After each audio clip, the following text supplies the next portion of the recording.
So আসসালামু আলাইকুম। তো কেমন আছো? সব ভালো আছো? এখন ঘড়ি কাটাই 10টা, 10:30 প্রায়। তো আমরা এখন আছি পিত্তলা স্টেশন।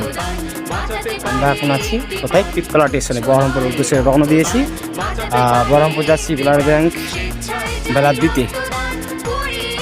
যেহেতু আমরা যাচ্ছি রাত দিন, আমরা যেহেতু কাজ করি, তখনই এই রাত কখন, সকাল কখন, বিকেল কখন, সেটা আমাদের দেখে লাভ নাই। আমাদের কাজই হচ্ছে রক্ত, গরিব যার কি রক্ত দরকার পড়ে তাকে দেওয়া।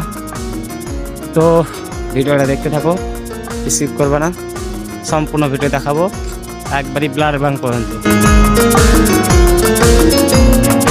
18 বছর বয়স হলে রক্ত দিতে পারো, মূল্যবান একটি জীবন বাঁচাতে তুমিও পারো। 18 বছর বয়স হলে রক্ত দিতে পারো।